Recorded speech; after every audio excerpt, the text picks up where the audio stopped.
Bueno, pues vamos a continuar con la segunda conferencia de esta mañana y antes de seguir sí que quiero que sepan el porqué de la configuración del conjunto de las conferencias de hoy. Se me ocurrió que era muy interesante estudiar el territorio que marca la zona de la Sierra Sur y concretamente Casariche.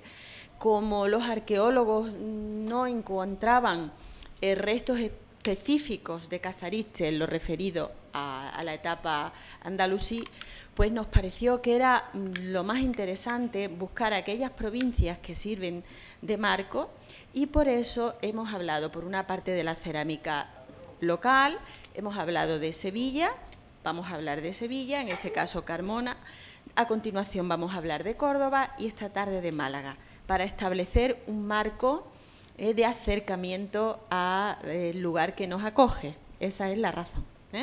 Bueno, pues les presento a doña Rocío Anglada. Es para mí también un honor tenerla aquí. Le agradezco que haya aceptado esta invitación para formar parte del conjunto del elenco de conferenciantes de este curso, porque la conozco hace mucho tiempo, por su profesionalidad, por sus conocimientos. Es una arqueóloga ya con una larga trayectoria y además ya de la amistad que nos une, obviamente, y porque ella es arqueóloga municipal. Ella conoce Carmona mejor que nadie, yo siempre lo digo. Conoce Carmona en la superficie y en el subsuelo. Y es así, ir por Carmona con ella de su mano es verdaderamente un lujo, apúntenlo. Y además ella es la conservadora del Museo de la Ciudad, desde hace ya muchos años, desde el año 93, un museo muy interesante, que también animo a todos los presentes a realizar esa visita. Bueno, pues ella en Carmona realiza funciones vinculadas a la gestión del patrimonio histórico local, obviamente, desde el diseño, del montaje de exposiciones, excavaciones arqueológicas, coordinación de proyectos de restauración y de puesta en valor, de planeamiento, de catalogación, etcétera, etcétera. Todo aquello que tiene que ver con el tema arqueológico del lugar. Rocío Anglada tiene numerosas publicaciones. Ella ha participado en distintos proyectos de investigación, grupos de investigación relacionados con el municipio y su investigación preferente de los últimos años ha sido la arquitectura y el urbanismo de época mudéjar. Le cedo la palabra, le vuelvo a reiterar mi agradecimiento y el auditorio es para ti. Bueno.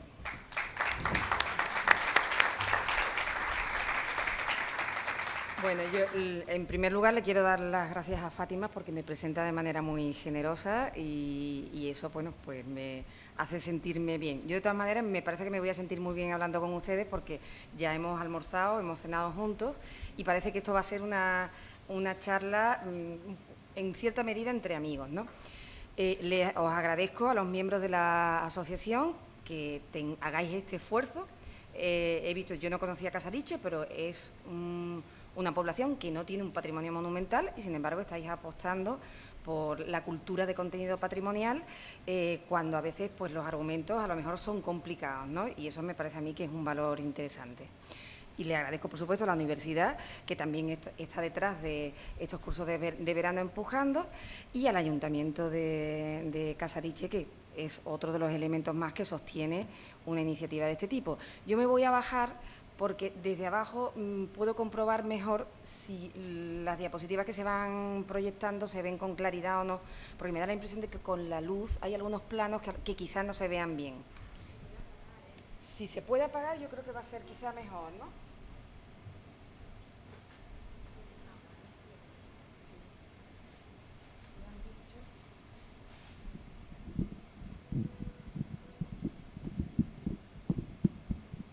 Bueno, se oye bien, ¿no? Bueno, yo lo que voy a presentar es, lo pone en el título, el resultado muy preliminar de una intervención arqueológica en la iglesia de Santa Ana de Carmona, una iglesia del siglo XVI. En realidad es un resultado no ya preliminar, es que esto es una intervención arqueológica que empezó en junio y que se prevé que dure mientras que dura toda la obra de rehabilitación de la iglesia, que finalizará en noviembre, está previsto, en noviembre de 2020. Es decir, es un trabajo arqueológico que está todavía en gestación. De todas maneras, aunque esté en gestación, algunos datos ya ha ido dando y yo se los voy a exponer a ustedes. No les voy a contar nada espectacular. O sea, les voy a contar un ejemplo de trabajo arqueológico en un municipio y voy a intentar hacérselo a ustedes lo más ameno y lo más interesante posible. Y si me tienen que cortar o me tienen que preguntar durante la intervención, lo hacen ustedes sin ningún problema, que así le damos un poquito más de agilidad a la charla. También dirán ustedes, estas son unas jornadas que en realidad están dedicadas al mundo islámico y vienes y presentas una iglesia del siglo XVI. Bueno, es una iglesia del siglo XVI, pero a pesar de que es del siglo XVI, está construida según las coordenadas formales, técnicas, estilísticas del mudéjar. Un mudéjar ya tardío, pero del mudéjar. Y el mudéjar, saben ustedes que existe porque existió al-Ándalus, que es esa forma, ese estilo artístico. Yo me niego a considerarlo exclusivamente un estilo artístico, para mí es una cosa muchísimo más amplia, para mí es una forma de vida, pero sea lo que sea, estilo artístico, forma de vida o lo que sea, es el resultado de una trayectoria previa que es al-Ándalus, si no, no hubiera existido el mudéjar. Y es, pues, bueno, es muy particular porque solo se da en la península ibérica. Ahí les pongo en el título Intervención arqueológica de apoyo a la rehabilitación. ¿Por qué los arqueólogos están en la iglesia de Santa Ana?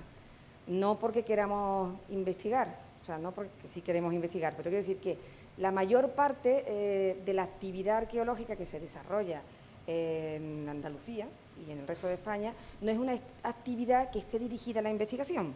Es decir, yo tengo una hipótesis de, no sé, de que la capital de Tartesos está en Coria del Río y que está en un cerro, en determinado cerro puedo encontrar un templo. Entonces pido un proyecto de investigación, un proyecto de excavación, me lo autoriza la Junta de Andalucía, excavo y contrasto o desestimo esa hipótesis que yo tengo. No, esto no funciona de esa manera.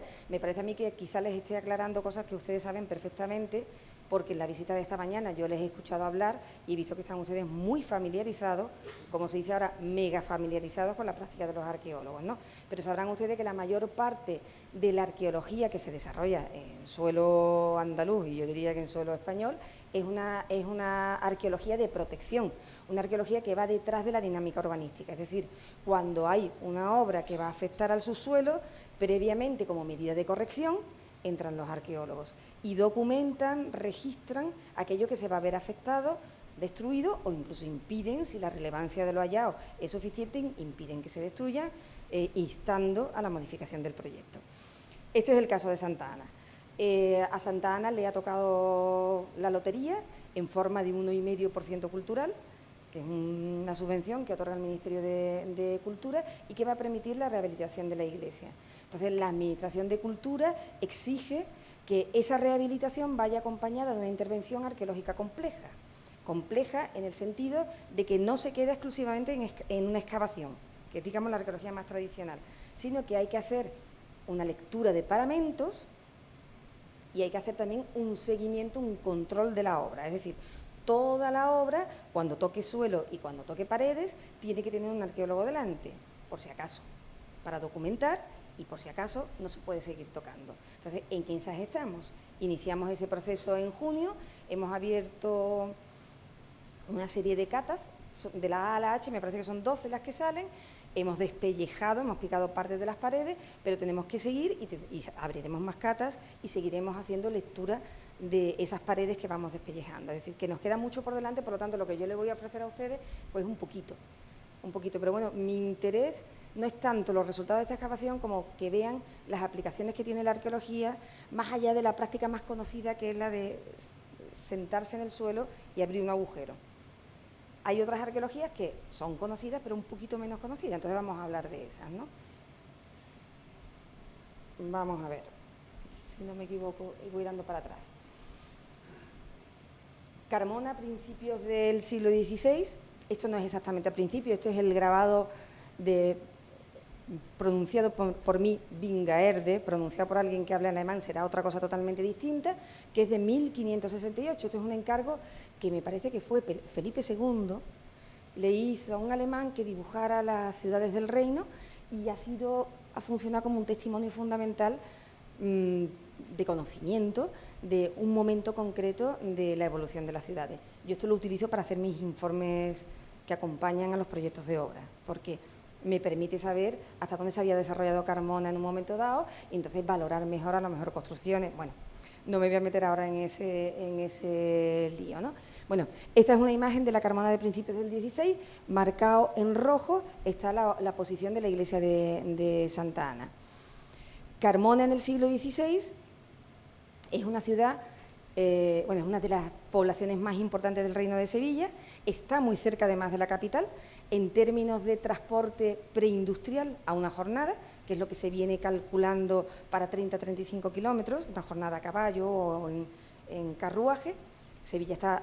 Carmona está a 32 o 33 kilómetros de Carmona, según por donde entres, ¿no? Y es una población que desde el siglo anterior, desde mediados del XV, está creciendo. Su base económica es eminentemente agropecuaria y así ha sido hasta hace muy poquitos años, hasta hace 20 o 30 años prácticamente, pero está en crecimiento desde mediados del XV.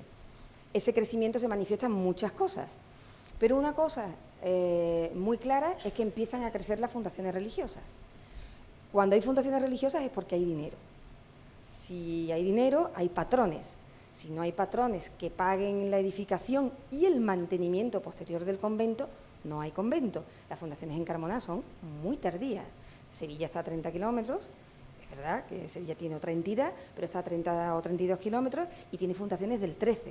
O sea, llegan los cristianos y ya fundan varios conventos grandes, importantes. En Carmona tenemos que esperar, pues, ¿cuántos? 100 años más, ¿no? Sí, exactamente, es 100 años más para que empiece a haber fundaciones. Eso sí, eclosionan, o sea, empieza la primera y es una detrás de otra, ¿no? De manera que a principios del 16 nosotros tenemos, esto es una vista de Carmona para que ustedes se hagan una idea. Carmona es muy bonita, una ciudad monumental, donde lo que les he comentado antes, digamos que los argumentos para la defensa patrimonial están ahí. Aún así, es complicado, pero están ahí, son palpables, visibles, tocables, andables, mirables, ¿no? O sea, que es una cosa muy, muy distinta de lo que ustedes tienen aquí, ¿no?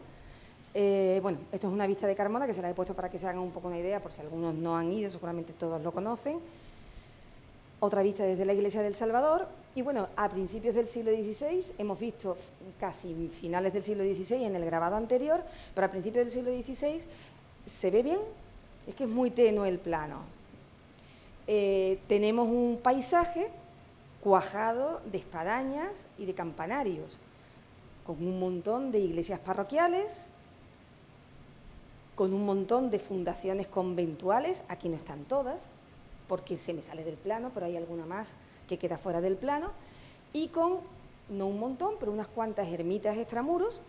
Aquí he puesto dos porque son las que entran, dos y una tercera que está ahí arriba, que es un humilladero, que es muy chiquitita, casi no se ve, pero quedan algunas que están fuera del plano. Pero imagínense el paisaje que tiene en ese momento Carmona a principios del 16 y en definitiva el mismo que tenemos nosotros ahora, porque la mayor parte de esas edificaciones de carácter religioso se han conservado, gracias a Dios nunca mejor dicho, ¿no?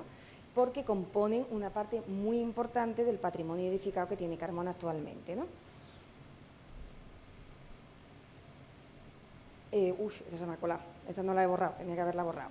Nos vamos otra vez para atrás. Bueno, imagínense ustedes, por tanto, como he dicho, un paisaje cuajado de espadañas y si hacemos un ejercicio de traslación histórica, que si se anda por Carmona, digamos que es hasta cierto punto fácil de hacer, pues imagínense ustedes lo mediatizada que estaría la vida de la ciudad a principios del 16 y después, a finales, a principios del 17, lo mediatizada que estaría por el toque de campanas, por las ceremonias religiosas constantes, unas muy públicas, otras menos públicas, otras de carácter más privado o más íntimo, pero una vida religiosa muy intensa. Y imagínense ustedes el valor social que tendría la piedad, un valor social que tiene que tener una expresión pública, porque esa expresión pública de ese valor social otorga muchísimo prestigio. Y ahora he colado ahí una diapositiva. Vamos a... No se ve, no se ve. No se ve porque está en gris. Bueno, debajo pone historia de una fundación. Es que lo ponía en un gris que no se ve en la diapositiva. En 1501, o sea, muy a principios del siglo XVI, un personaje de Carmona, el que parece que en ese momento era el más adinerado de Carmona, que se llamaba Juan Mateos Castaño, le propone al cabildo que presione al arzobispado para que le permitan construir una ermita extramuros. Esa ermita debía estar construida ya en 1504 porque este mismo Juan Mateos Castaño se queja de que se tiran basuras alrededor. Hay que tener en cuenta que sitúa la ermita. Bueno, esto es para que tengan ustedes un poquito la idea de cómo es el funcionamiento urbanístico de Carmona. En la línea gruesa se marca el recorrido aproximado de Carmona, muy aproximado, en muchas partes falta, pero bueno, es el recorrido, un recorrido muy cercano al que serían las murallas medievales. Todo esto es la Carmona intramuros y es que no se ve nada, ¿no? Está marcado en marrón todo el desarrollo se nota en el parcelario, porque es un parcelario mucho más irregular, todo el desarrollo de los arrabales históricos, toda esta parte de aquí, toda esta parte de aquí. Santa Ana está aquí, o sea que está incluso fuera de ese desarrollo de arrabales históricos. Entonces, claro, la gente tira basuras y por eso Juan Mateos se queja, porque además él manda y paga construir una ermita aquí porque esos son terrenos de su propiedad, entonces se lo llenan de basura. Se queja al cabildo. Pero no se queda ahí, parece que las intenciones, hilando con lo que he dicho antes, una persona con muchísimo dinero, sus intenciones van más allá de una ermitita fuera de Carmona. Entonces, en 1504 es una fecha muy significativa para Carmona, porque el 1 de abril o el 5 de abril se produce el terremoto de Carmona, un terremoto que tiene epicentro en Carmona. Y se produce una devastación brutal del caserío y de los elementos que no forman parte del caserío de la arquitectura carmonense. Lo que pasa es que, como he dicho antes, en ese momento Carmona vive una etapa de crecimiento económico y eso promueve un proceso reconstructivo y constructivo potentísimo que la arqueología está mostrando en los últimos años, con unas aplicaciones que van más allá de la excavación de suelo, que van a lo que va de suelo para arriba, ¿no? 1504, volvemos a 1504, el terremoto había sido en abril, a lo mejor había afectado a la eremita y a lo mejor eso es lo que determinó que Juan Mateos decidiera dar un paso bastante más fuerte con respecto a su demostración pública de piedad, que también sería personal. No digo exclusivamente que fuera una manera de presumir, que fuera una forma de evergetismo, sino que también tendría su piedad personal. El caso es que en septiembre de 1504, en su casa del barrio de San Bartolomé, el barrio de San Bartolomé es este de aquí, es uno de los barrios más selectos socialmente, incluso hoy en día, de Carmona, porque está cerca del centro administrativo, del centro religioso, etcétera. Bueno, pues en su casa se reúnen él, su mujer, Marina de la Vega, con las jerarquías andaluzas de los dominicos. Y le proponen ampliar la ermita y convertirla en iglesia de una fundación monástica. Parece que los dominicos, que en ese momento estaban revisando un poco su vocación de pobreza, pero el hecho de que este matrimonio tenía una enorme fortuna y no tenía hijos, parece que les convenció de que iban a tener viabilidad. O sea, cuando se funda un convento hay que pensar en que hay que construir muchos elementos que forman parte del complejo edificado con sus distintas partes, pero que también hay que darle viabilidad a esa vida monástica, es decir, hay que alimentarla. El caso es que los dominicos aceptan, se le imponen una serie de condiciones que distintos autores que estudian algo sobre el proceso de fundación y la evolución del convento dicen que son condiciones muy duras. Yo no acabo de entenderlas como muy duras, las condiciones son las que les expongo a ustedes a continuación. El convento se tenía que dedicar a Santa Ana. En el altar mayor tenía que haber una imagen de bulto redondo, una escultura, una imagen de Santa Ana, perpetuamente. Tenían que celebrar el día de Santa Ana, el día de la Concepción y el día de la Natividad. Y el matrimonio de fundadores exigía que en la capilla mayor, bajo el altar mayor, se habilitara su enterramiento en una cripta. Yo no lo veo tampoco unas condiciones incumplibles a cambio de construir un convento. El caso es que los dominicos acceden y en 1511 se pide permiso para tomar, voy a explicar un poquito, por aquí toda esta calle se prolonga en la carretera que va hacia Lora y esta calle de aquí, que está al lado del convento, se prolonga en lo que era el antiguo Camino Real hacia Cantillana. Pues para construir la iglesia más el convento que estaba aquí, piden permiso para ocupar parte del Camino Real a Cantillana. Ese permiso se le da también con unas condiciones que no sé exactamente cuáles fueron. Seguimos. Bueno, ahí está. Lo que está en el círculo y lo que está marcado ahí sombreado en verde es la iglesia del convento. El convento no está. Ahora les explicaré por qué. El matrimonio, Juan Mateos Castaño y Marina de la Vega, exigen que se les entierre bajo el altar mayor y en esta lápida, es una lápida cenotáfica porque debajo no está el enterramiento. Se dice que estos señores estaban aquí enterrados y nos aporta una fecha que está aquí abajo, que es 1522. Entonces, 1522 nosotros lo tomamos como fecha post-Cuen de la finalización del convento. El convento debe empezar en 1504, cuando se reúnen con los dominicos, y debe terminar hacia 1522 porque ya está el matrimonio de fundadores enterrados allí. Tenemos un pequeño problema. Nosotros trabajamos en un municipio. Ayer estuve mucho rato charlando con el arqueólogo municipal de Estepona, coincidimos en muchas cosas.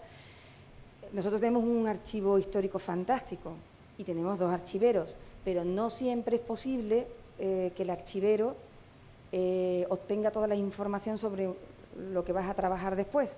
A mí me hubiera venido magníficamente tener una relación de datos procedentes de los archivos y luego irme casi a comprobar mediante método arqueológico, pero no ha sido posible. Lo que pasa es que, ya lo comentaba ayer con Ildefonso, entre la perfección y la oportunidad, yo me quedo con la oportunidad e intento completarla, pero me quedo con la oportunidad y ahora era cuando venía la oportunidad de trabajar aquí y estamos trabajando sin datos de archivo, pero así va a ser, ¿no?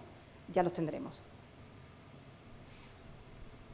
¿Cómo sigue el convento? Estamos hablando de 1522.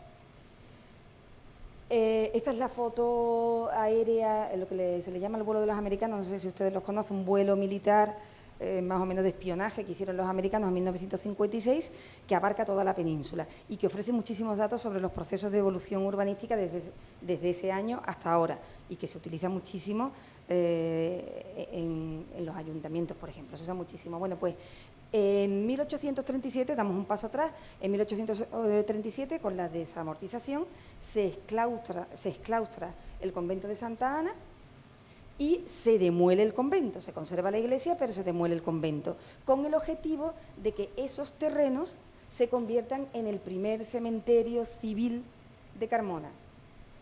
Civil católico, porque no es realmente civil. El primer cementerio no parroquial. Ustedes saben que durante toda la Edad Media y toda la Edad Moderna, cada uno se entierra en su parroquia y cada parroquia tiene un cementerio que normalmente tiene una parte dentro de la misma iglesia para los más ricos y a medida que te alejas de la parte más selecta es porque tienes menos recursos, ¿no?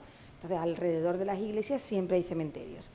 Esos cementerios, con las ideas de la Ilustración sobre salubridad pública, etcétera, higiene, pues esos cementerios ya quedan fuera de esas mentalidades de finales del 18, principios del 19 y se empiezan a clausurar y se crean cementerios extramuros. Bueno, pues este es el primer cementerio extramuro de Carmona que empieza a funcionar en torno a 1840.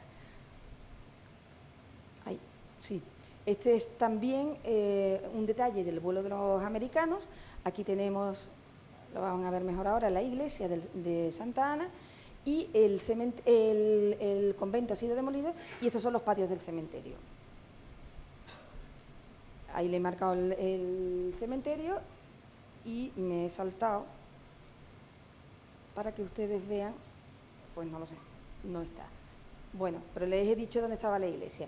Y esto es una foto del año 40, justo después de la guerra, del cementerio, en activo en ese momento, donde se ve que se aprovechan algunas arcadas que debieron pertenecer al claustro del convento. Estas arcadas ya hoy en día no existen. ¿Qué pasa después de...? Bueno, el cementerio está funcionando desde 1840 aproximadamente hasta 1972. En 1972 se decide construir un cementerio nuevo y clausurar este. Se demuele, se desmantela y... esto es una vista de la iglesia y... durante 10 años no se puede hacer nada en los terrenos del cementerio y, curiosamente, la iglesia de Santa Ana, esto es una vista externa, la iglesia de Santa Ana no recibe ningún tipo de protección legal. En Carmona, que es una ciudad muy monumental, con muchas casas palacios, con fortificaciones, con una necrópolis romana muy particular y muy grande, en Carmona todos esos monumentos en oleadas han sido protegidas por la figura de catalogación que la Ley de Patrimonio Histórico Español desde hace muchísimo tiempo y luego la andaluza prevé como máximo nivel de protección, que es la de BIC, bien de interés cultural. En 1903 una oleada protege una serie de monumentos, en 1931 otros cuantos, en 1963 otros cuantos. Sin embargo, la iglesia de Santa Ana siempre se queda fuera. El ayuntamiento no demuestra ningún interés en que la iglesia de Santa Ana se demuela y tenía una razón, una explicación detrás. Una vez que un cementerio se desmantela, a los 10 años ya se pueden utilizar los terrenos para construir.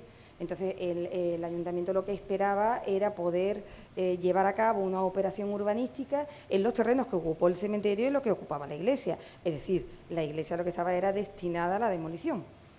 Lo que pasa es que pasan cosas y eso no se produce. Una hermandad, se crea una hermandad nueva en el año 73 o 74, que es la Hermandad del Santo Entierro, y pide que le dejen la iglesia como sede. Y que le dejen la iglesia como sede también, y como tienen su casa de hermandad, montan sus pasos y salen de allí. Y se les permite, y a cambio se les exige que empiece un proceso de intervención, de restauración, y hacen muchas cosas. La verdad es que las hermandades, que muchas veces se dedican exclusivamente a pasos, vírgenes e imágenes, sin embargo aquí hicieron un trabajo importante de contención del deterioro. O sea, impidieron que a lo mejor la iglesia hubiera entrado en un estado de colapso, ¿no? Formaban parte de la hermandad herreros, albañiles, carpinteros, y todos trabajaron en una incipiente restauración. Luego siguieron pasando cosas, ¿no? Esta es más o menos la iglesia que dejan, bueno, más o menos la iglesia que nos encontramos, que de hace 10 años más o menos, porque luego eso entra en un estado de abandono que hay que también que hay que revertir. ¿Qué pasó? Si se fijan ustedes, esta cubierta es totalmente nueva. Aquí teníamos 2 cubiertas, luego os lo explicaré, teníamos 2 cubiertas y en el año 87 teníamos una cubierta mudéjar y una cubierta barroca debajo. Pues en el año 87 la cubierta mudéjar se cae y empuja la barroca y la iglesia se queda al aire. Y entonces la Junta de Andalucía tiene que hacer una intervención de emergencia y dispone esta cubierta nueva, que es una cubierta de viguetas de hierro y de materiales totalmente contemporáneos, que reproduce la volumetría de la cubierta mudéjar.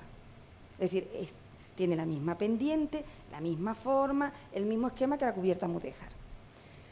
En esa misma época la hermandad está pidiendo un altar, se construye aquí un altar muy feo, un altar de forma semicircular, muy feo.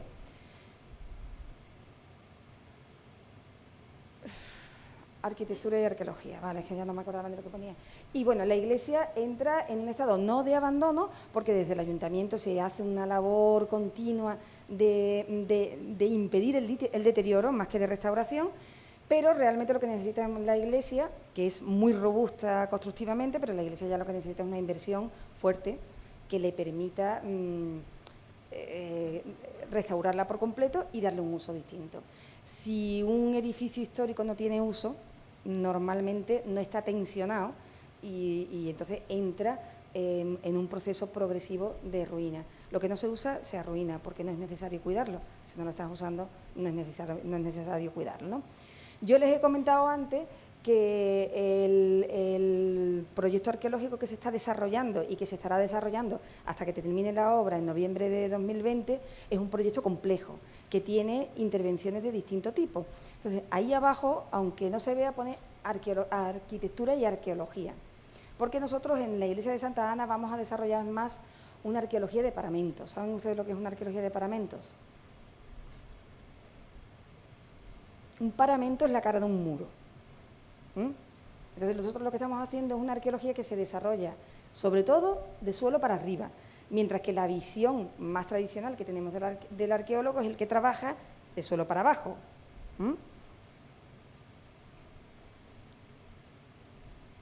¿Qué pretende el método arqueológico?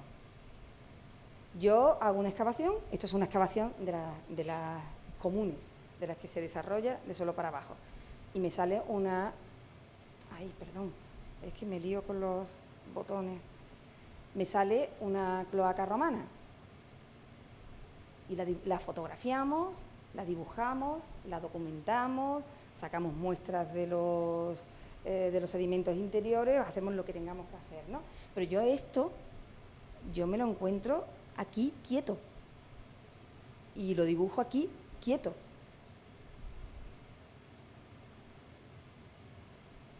Esto es el esquema de una sección arqueológica. Imagínense ustedes, hay una serie de sedimentos, de capas de tierra, que los han podido depositar ahí grupos humanos, o pueden ser escorrentías, pueden ser naturales. Llega alguien y abre una zanja para cimentar. Construye el cimiento, rellena los laterales para que no se le mueva el cimiento y luego levanta el muro.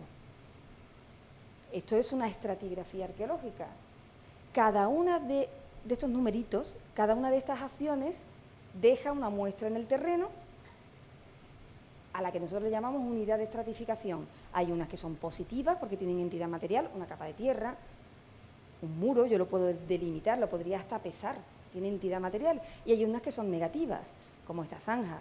Yo tengo como entidad positiva el relleno de la zanja, pero la zanja es una entidad negativa, no tiene materialidad. Su materialidad es la ausencia de otra materialidad, ¿no? Pero yo esto me lo encuentro de nuevo quieto. Pero es que yo soy historiadora, o sea, o los arqueólogos, yo sigo pensando que somos historiadores, aunque a veces ejerzamos poco de eso. Yo soy historiadora, entonces a mí me interesa el tiempo, me interesa el componente temporal de esta cosa que está ahí quieta. Perdón por el orden de las flechitas y tal y cual. Entonces yo esto lo tengo que ordenar en el tiempo, porque yo lo que estoy buscando es una secuencia. Es decir, yo lo que quiero saber, en el pequeño espacio donde yo estoy trabajando, es qué ha pasado antes y qué ha pasado después. Aunque sean cosas muy pequeñas, uno que abre una zanja, otro que la rellena, uno que levanta un muro que se cae, una casa que se amplía, una casa que la tira un terremoto, que se nivela y se construye encima. Todo eso que está ya parado no estuvo parado, es la consecuencia de un movimiento en el tiempo. Entonces yo tengo que recuperar ese movimiento en el tiempo si en definitiva lo que quiero es hacer historia. Es decir, yo tengo que mirar eso que está quieto debajo del suelo, lo tengo que mirar con cabeza secuencial. Yo tengo que buscar una secuencia, es decir, esto ha pasado antes y esto ha pasado después. Y tenemos un método para eso, que es el método estratigráfico, que individualiza cada una de las acciones que el ser humano ha ido desarrollando sobre el terreno, las individualiza y luego las ordena con esta expresión gráfica que se llama matriz de Harry. ¿Esto qué quiere decir? Pues que lo más moderno que se hizo es la 1. Lo menos moderno a continuación son 2 y 3, y estos son más modernos que 4 y 5. Lo más antiguo de todos es el 9. Luego tengo que decir que 9 es del siglo IX a.C. Y tengo que decir que 1 es del siglo XVI después de Cristo, porque si yo no les pongo nombre y apellido a cada una de estas acciones, no hago historia. Pero lo importante es que yo tenga una mirada secuencial, porque si no, no reconstruyo la historia. Y yo creo que básicamente eso es lo que pretende uno de los objetivos básicos que pretende el método arqueológico. Los arquitectos analizan un edificio, pero normalmente tienen una mirada como orgánica, como funcional, la relación entre las partes. Los arqueólogos tenemos una mirada secuencial, que ha pasado antes y que ha pasado después. Bueno, pues eso mismo que nosotros hacemos de suelo para abajo, también lo aplicamos de suelo para arriba. Esta es la portada de una iglesia mudéjar de Sevilla, la iglesia de San Lorenzo. Ahí hay una secuencia.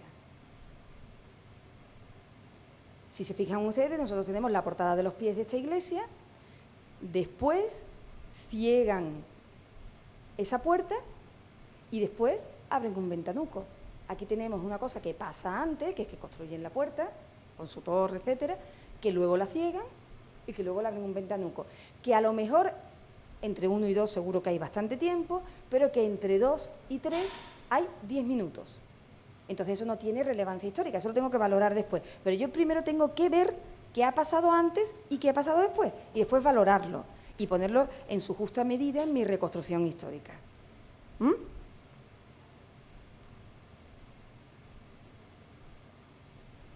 Y esto es lo que se llama arqueología de paramento, es decir, que lo mismo que hacemos de suelo para abajo, lo hacemos de suelo para arriba. Lo que pasa es que de suelo para abajo yo me encuentro una zanjita que se abre, otra que se rellena, un muro que corta a otro, un muro que se desmocha, y de suelo para arriba pues voy buscando otras cosas. Una ventana que se ciega y abre en otro lado, o una ventana que rompe a otra ventana, una puerta que se amplía, un forjado que se sube, un forjado que se baja, una casa que se amplía, etcétera, etcétera, etcétera. Pero que en definitiva yo lo que quiero hacer cuando analizo una casa con método arqueológico es ver, una casa, un edificio, es ver qué ha pasado antes y qué ha pasado después. Hago una especie de microhistoria de lo que estoy analizando. Luego, como les he dicho, no basta con decir qué ha pasado antes y qué ha pasado después. Si ese antes y ese después no tienen un nombre. Quiero decir que no sirve que diga la puerta mudéjar es anterior al cegamiento de la puerta mudéjar, una obviedad. No, es que yo le tengo que poner una fecha al cegamiento de la puerta mudéjar, si no me quedo un poco coja, no hago historia. Yo tengo que reconstruir la historia y la historia necesita fecha. Entonces, para eso utilizamos más métodos. No me voy a extender en eso porque no es el objetivo de esta charla, pero bueno, que para eso utilizamos pues lo mismo que se utiliza en la otra arqueología, la que funciona de suelo para abajo. Pilar les han enseñado a ustedes un montón de tipos de cerámica.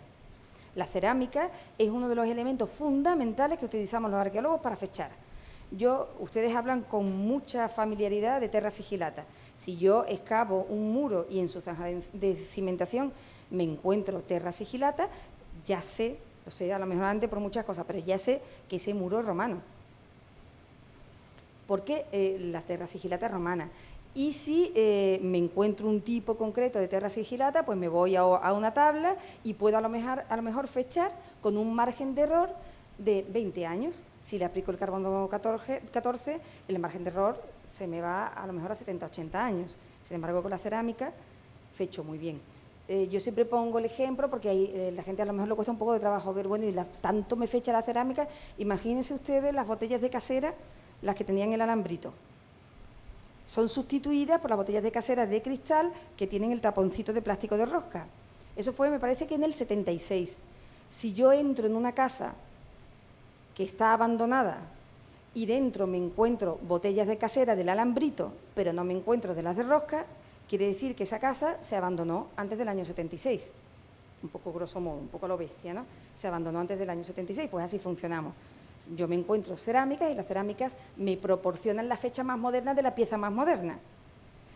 Como cuando analizamos paredes, paramentos, no nos encontramos prácticamente cerámica, en los tapiales a veces, pero muy poca cerámica, que es nuestro fechador sui generis, pues tenemos que hacer uso de otros métodos para fechar, pero que al final se basan en lo mismo, seriaciones de formalidades. Esto, por ejemplo, es una tipología de arcos. Si yo me encuentro en Carmona, a ver si lo veo por aquí, no lo veo. Bueno, pero si me encuentro un arco con... Este me parece que es, ¿no? no lo veo bien desde aquí, un arco conopial, esto que hacen así, que tienen un piquito para arriba, si me encuentro un arco conopial, yo estoy hablando de finales, muy finales del 15 y principios del 16. Entonces, la tipología de los arcos me puede estar fechando. Hay veces en que no tengo nada singular como un arco que me feche, entonces tengo que acudir a otras cosas, ¿no? Por ejemplo, utilizamos muchísimo la medida de los ladrillos.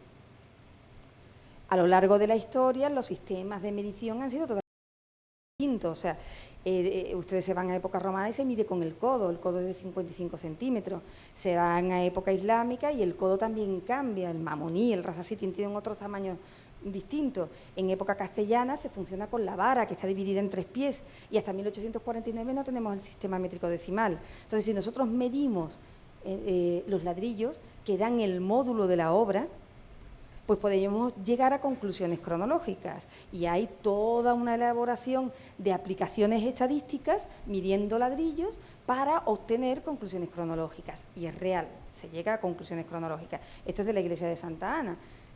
Se miden 50 ladrillos de cada paño de muro independiente, y a partir de ahí se intenta ver si hay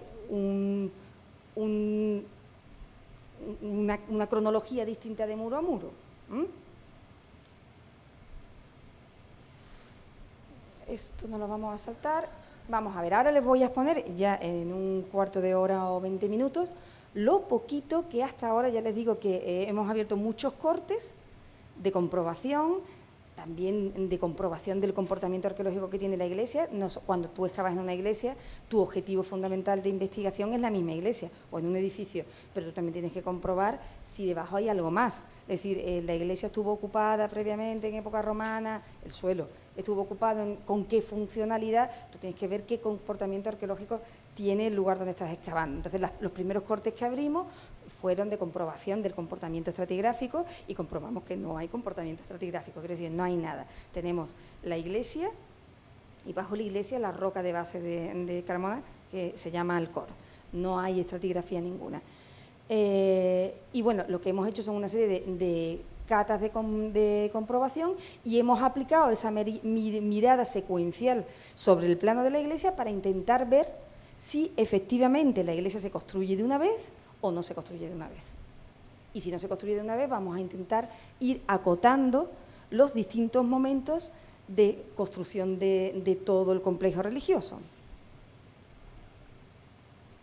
Esta es la iglesia de Santa Ana. Sí, he dicho antes que se demolió el convento para la construcción del cementerio. Esta es la iglesia de Santa Ana. Es una iglesia con planta de cruz latina, la única que hay en Carmona. En Carmona todas las iglesias, las parroquiales, son 3 naves, la del centro más ancha, las laterales más estrechas, que se inscriben dentro de un rectángulo. Es decir, el crucero no sobresale del muro que cierra lo que se le llama el buque de la iglesia. Eso se llama una planta de salón. Esta sí es una planta de cruz latina, la única de Carmona, una sola nave, y el transepto o crucero. Y además, como es de principio del 16, está orientada prácticamente de norte a sur, mientras que el resto de las iglesias parroquiales de Carmona están todas orientadas de este a oeste, que no es una norma, no es preceptivo, pero sí es una costumbre del mundo cristiano. El presbiterio se orienta hacia el este, hacia el sol naciente como símbolo de resurrección, y los pies se orientan hacia el oeste. Aquí no, aquí me imagino que por adaptación a las propiedades donde se construye la iglesia, me imagino que sería por eso, se construye con orientación norte-sur. Bueno, esta es la iglesia, y ahora vamos viendo.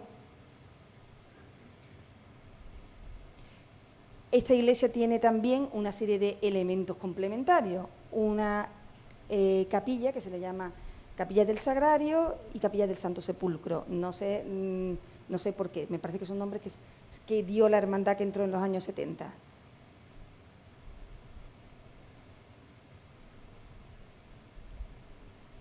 Esta es la portería, que es uno de los elementos más bonitos que tiene el antiguo monasterio. Este es el compás que queda encerrado entre la capilla que antes les he mencionado y la portería. Esta es la sacristía. ese que prácticamente no se ve, esta capillita de aquí, es lo que le llamamos el camarín, una capillita muy pequeñita. Y les muestro la planta de la iglesia para que ustedes comprueben cómo es. Es una iglesia de construcción robusta, muy robusta, como es casi toda la construcción del siglo XVI en Carmona, con muchísimos contrafuertes muy potentes. Los muros son de tapial. ¿Ustedes saben lo que es el tapial? ¿Lo saben? Sí. Pues los muros son de tapial. Lo que le han llamado los pueblos toda la vida los muros de tierra, o sea, un encofrado que se rellena de una mezcla de arena, cal, cerámica o trocitos de piedra que sirvan para dar elasticidad y agua. Y con un mortero se apisona para expulsar el agua que sobra. Cuando cuaja se retiran los encofrados y se sube y se hace el siguiente tramo. En toda esta zona ese método, esa técnica constructiva procede del mundo almohade, pero se queda como una fórmula básica de construcción en Carmona hasta hace 30 o 40 años. Más estrechito, más pequeñito, pero hasta hace 30 o 40 años. Y los tapiales del 16 en Carmona son extraordinariamente buenos, de una calidad extraordinaria, de manera que esta iglesia tiene una estabilidad estructural. Sin duda, se nota, se ve, o sea, yo no soy arquitecta, pero esa estabilidad se ve, porque los muros están muy bien construidos y como todos los muros de tapial tienen sus refuerzos de ladrillo en las esquinas o sus cadenitas de ladrillo entre los cajones de tapial para darle más fuerza. El ladrillo siempre es más resistente que el tapial. Como todas las iglesias mudéjares, toda esta parte de aquí tenía una cubierta mudéjar, una armadura mudéjar de madera, pintada, que desgraciadamente se perdió por completo, y la parte más cargada de simbolismo, más importante dentro de la liturgia y dentro de todo el desarrollo ritual de la iglesia, que es el presbiterio y esta parte del transepto, está resuelta, la cubierta está resuelta con bóvedas góticas. O sea, ustedes saben que en las iglesias mudéjares las partes que tienen más significado se las reserva el estilo teóricamente cristiano de los que mandan, y en el resto de la edificación pues se le deja más soltura, más libertad a los alarifes mudéjares, que recogen su tradición de lenguaje totalmente andalusí, ¿no? Es que no se ve, la ermita. Les he dicho que la iglesia empieza, que sabemos que primero se funda una ermita, entonces la portada de los pies tiene este aspecto un poquito arcaico con respecto al lenguaje de la iglesia. Estamos hablando ya de principios del 16 y esto parece una portada del 14, del 15, de una iglesia mudéjar parroquial del 14 o del 15. Entonces, mi primera impresión fue que esto era un residuo de la antigua mezquita. Entonces, y más todavía, con esta configuración tan extraña, es que abre hacia afuera. O sea que parece, yo estoy desde dentro de la iglesia, la foto está hecha dentro de la iglesia y parece que es que yo voy a entrar a la iglesia. Y no, lo que voy es a salir de la iglesia. Miren ustedes, esta es la parte de fuera. Aquí están los anclajes de la puerta. Eso es muy raro, o sea que es que tú abras desde el exterior, eso es muy raro. Bueno, todas estas cosas me hicieron pensar que esto era una reutilización de parte de la estructura de la mezquita. Entonces, para solucionarlo, pues acudí a mi método arqueológico. Entonces, lo primero que hice es, esta es la puerta. ¿Saben ustedes dónde estamos, no? Esta es la puerta. Despellejé toda esta parte con la intención de comprobar, yo estaba segura de que iba a comprobar discontinuidad entre la mocheta o la jamba de la puerta y el resto del muro. Yo pensé que iba a encontrar discontinuidad y que iba a encontrar discontinuidad entre este muro y el muro que cierra la iglesia por este lado. Pues no hay discontinuidad. Es decir, la iglesia, esta portadita pertenece a la iglesia. Y además se comporta como se comportan las puertas de la iglesia. Aquí hay cimentación y cuando llega a la parte de tránsito se pierde la cimentación. O sea, el hueco de la puerta no está cimentado. Porque si el hueco de la puerta me podría hacer pensar de otra manera, ¿no? Que hubiera un cambio de técnica. Pues no es así. Despellejé la pared para comprobar esa continuidad de fábrica y abrí un cortecito abajo y comprobé la continuidad también de la zapata de cimentación. O sea, entre la puerta y el muro que se le adosa hay continuidad en la cimentación. Es decir, es un proceso único de construcción de esa parte de la iglesia. Primera, entre comillas, duda despejada, porque se me mantiene en pie la duda de dónde está la ermita. No queda nada de la ermita que se construye 10 años antes que la iglesia. Es un poco raro, ¿no? La capilla del Sagrario o del Santo Sepulcro. Es esta capilla de aquí. Yo tenía muy claro que esta capilla era un adosamiento sobre la fábrica de la iglesia. O sea, que esta capilla no se construía a la vez que la iglesia. Eso yo lo tenía claro porque desde fuera se podía ver que los muros no estaban trabados. Si ustedes construyen un muro en esquina, ustedes traban los ladrillos para darle más fortaleza, más estabilidad a la construcción. Si ustedes cogen este muro y le pegan aquí otro, eso no está trabado, tiene menos fortaleza. Y así está. Entonces yo tenía muy claro que este edificio estaba adosado a la nave de la iglesia, al muro de la iglesia. De todas maneras, tenía que certificarlo. Entonces, ¿qué hice? Pues abrí un cortecito en esta esquina, despellejé esta pared y dentro hice lo mismo. Abrí un cortecito en esa esquina, despellejé la pared y efectivamente me encontré con que los cimientos tampoco están trabados. Los cimientos están adosados uno a otro, no están construidos a la vez. El caso es que aquí hay cosas difíciles de entender, porque la capilla se comunica con la nave de la iglesia a través de este enorme arco.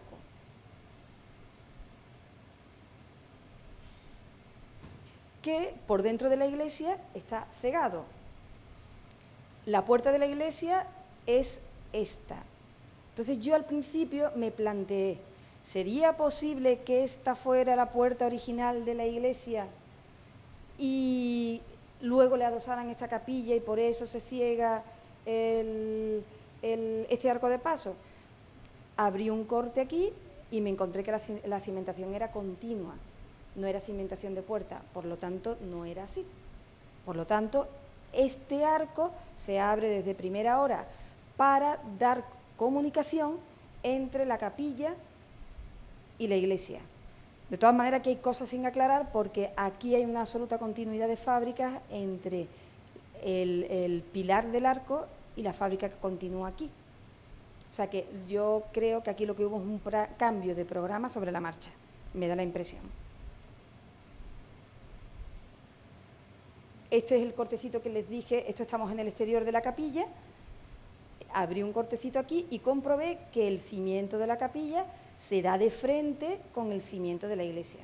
También comprobé que, eso se veía desde fuera, que esta portada barroca, por supuesto, se adosa a la fábrica de la iglesia, porque es posterior. Esto ahora no sé ni qué es, ahora lo vemos. La sacristía. La sacristía no estaba ni catalogada.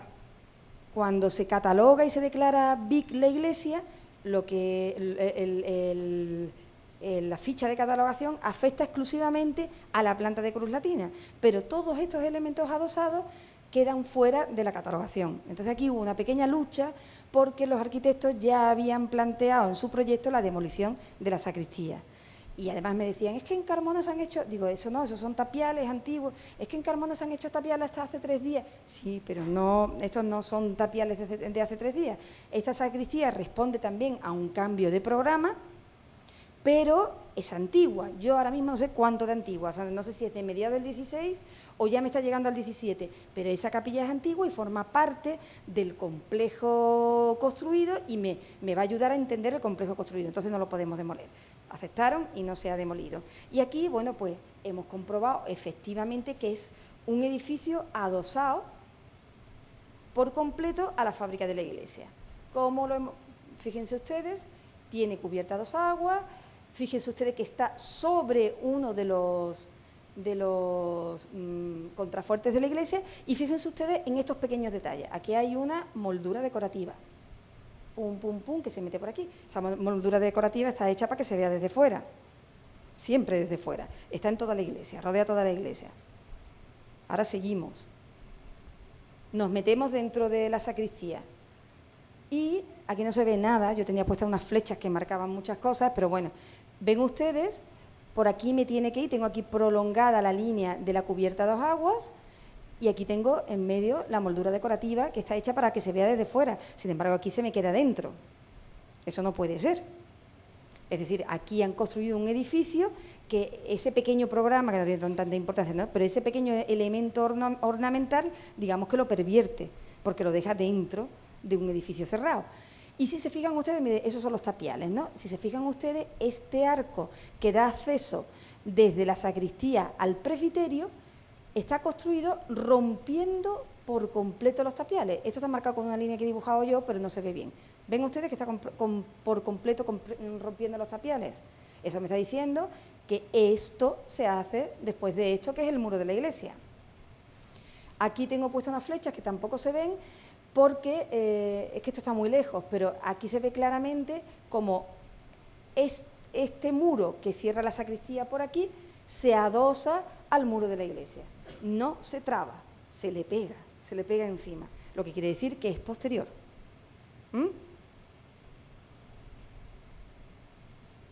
Y ahora tampoco sé dónde estoy, el presbiterio, y yo creo que aquí ya no tengo nada más. Este es el presbiterio que dejaron las intervenciones de la hermandad de los años 70. Elevaron este enorme altar muy feo, pero ellos necesitaban un altar porque al fin y al cabo desarrollaban toda su liturgia, todo su mundo de Semana Santa lo desarrollaban dentro y necesitaban todos los elementos de una iglesia, ¿no? Se construyó este altar sobre el presbiterio y esto es lo que nosotros nos encontramos.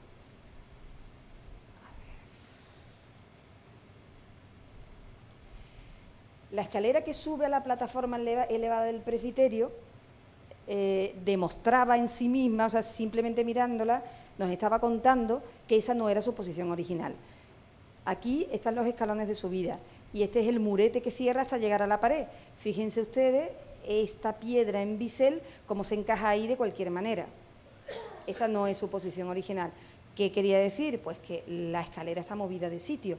Las piezas son originales porque tienen pintura y es una pintura que se puede reconocer como una pintura de tradición mudéjar. ¿Me iba a preguntar? Pero eso está movido de sitio. Entonces ya nos dimos cuenta de que había habido una alteración importante del presbiterio. Entonces abrimos un cortecito que ahora les voy a enseñar con otra foto de dónde está hecho ese cortecito y comprobamos que el frente original del presbiterio estaba muchísimo más metido hacia adentro. Esta es una foto hecha desde una canastilla de estas elevadoras. Este es el presbiterio. Aquí hicimos ese cortecito, o sea, lo que nosotros nos encontramos es que aquí llegaba el presbiterio y vimos que la escalera no estaba en su disposición original, abrimos aquí un cortecito y encontramos este frente del presbiterio. Y luego, cuando ya no hemos abierto un cortecito, sino que hemos levantado el presbiterio por completo, nos hemos encontrado con distintas fases. No sabíamos, la lápida de los fundadores estaba aquí. Y yo abrí un corte buscando la cripta debajo. Y debajo de la lápida no había cripta. La lápida además tenía un espesor enorme y no había cripta debajo. Yo decía, bueno, pues esto es una lápida cenotáfica que define dónde está el enterramiento, vamos, que define la presencia del enterramiento, pero no está ahí, ¿no? Y luego sí me llegó un documento que me dijo que los fundadores exigieron ser enterrados bajo el altar mayor. Y aquí hemos encontrado la cripta. Está todavía en proceso de limpieza y la vamos a abrir, ¿no? Los dos fundadores dijeron que querían estar situados en la zona derecha y en la zona izquierda de la cripta tenían que estar un hermano del fundador, un sobrino y 2 o 3 familiares más. Arqueología de apoyo a la rehabilitación. Estamos obteniendo muchos datos históricos, nos están permitiendo valorar muchas cosas, pero también estamos modificando la obra.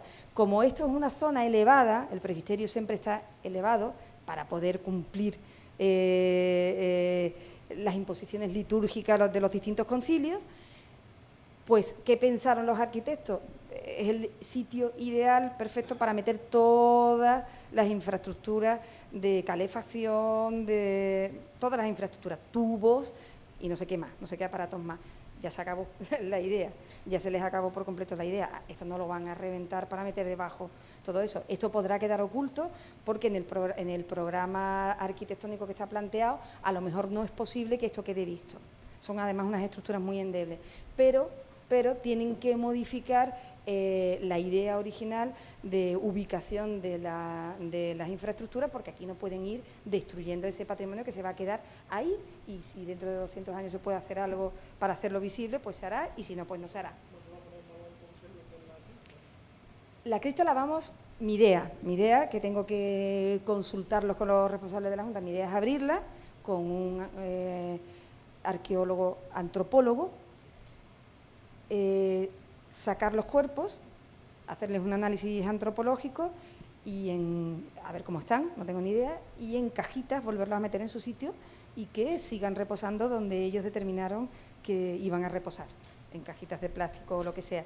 Pero me parece una oportunidad, o sea, los restos humanos del siglo XV y el XVI en Carmona no están, porque los cementerios parroquiales están todos absolutamente desmantelados. Incluso la parte del cementerio parroquial que está dentro de las iglesias está absolutamente desmantelado. Tenemos aquí un fémur, aquí 3 clavículas y aquí no hay posibilidad de hacer análisis antropológicos. Unos tendrán una fecha y otros tendrán otro. Estos los tengo fechados e identificados personalmente y su sociología también identificada. Entonces me parece una oportunidad de analizar patologías, niveles de vida,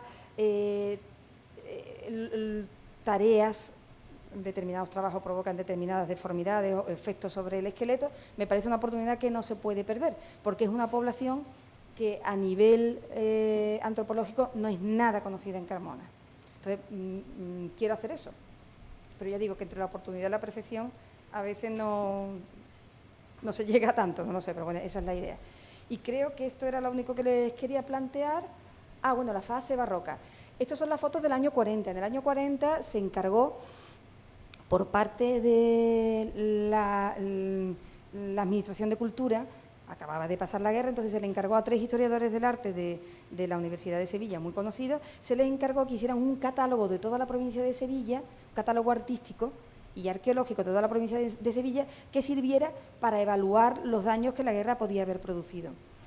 El catálogo era un catálogo muy bueno. Empezó por Carmona y no siguió a ningún otro sitio. Bueno, nosotros tuvimos la suerte de que tenemos nuestro catálogo que nos proporciona muchísima información sobre cómo han evolucionado las cosas, aparte de que está hecho por historiadores del arte enormemente sabios, y entonces nos sigue funcionando como un manual básico de trabajo hoy en día, ¿no? Y estas fotos pertenecen a la elaboración de ese catálogo, están en el Laboratorio de Arte de la Universidad de Sevilla. Nos muestra cómo estaba la iglesia, ya con el cementerio funcionando, en 1940. Si se fijan ustedes, tiene una bóveda de cañón. Esa bóveda de cañón es lo que se llama una bóveda encamonada. Y es muy frecuente que las iglesias que tienen una armadura de madera, mudéjar, de esta decorada, con lacería, pintada, tan bonita, cuando empieza a deteriorarse, en el barroco se oculta bajo una bóveda de escayola, que está hecha con unas costillas de madera, un esqueleto de madera, y luego escayola, que oculta la armadura que está por encima. Eso es frecuentísimo en Sevilla y en Carmona, y es propio de la fase barroca. Se da incluso en las viviendas, lo que pasa es que en vez de las bóvedas ser de escayola, suelen ser de ladrillo portable, o sea, de ladrillo dispuesto de plano. Pero es frecuentísimo. O sea, esa secuencia, construcción mudéjar, reforma epidérmica barroca y luego reforma en el 19, es muy normal en la construcción carmonense. Bueno, pues esa bóveda es la que, por empuje de la armadura mudéjar que está por encima, cae en el año 87 y obliga a la reconstrucción mediante la cubierta que han visto ustedes, que es absolutamente moderna. Estas son unas fotos que me ha pasado José María Cabeza, aunque fue director de los Alcázares de Sevilla y que dirigió la reconstrucción de las cubiertas durante el proceso de obra. Son diapositivas pasadas digitalizadas y se ve muy mal. Pero se aprecia que es una pena, parte de la armadura mudéjar, cuyos elementos, en el año 87, que decir que es ayer por la mañana, quedaron abandonados detrás del cementerio actual y se conservan un par de vigas decoradas en el Museo de la Ciudad. Se perdieron por completo. Fue una pena, porque que se pierden las cosas en el año 26, pues, pero que se pierdan en el 87, a mí me parece una barbaridad, pero así fue. Y esta es la cubierta actual, que a la gente no le gusta, pero reproduce totalmente el esquema de la cubierta mudéjar, con su volumen, con sus pendientes, con sus alturas. Entonces, le permite a la gente hacerse una idea de cómo era la iglesia en dimensiones, una iglesia muy grande. No sé si tengo nada más, fin de la presentación. Creo que en esta parte me he extendido un poco y a lo mejor se lo he hecho a ustedes un poquito aburrido. Si me quieren preguntar algo y yo se lo puedo solucionar, aquí estoy.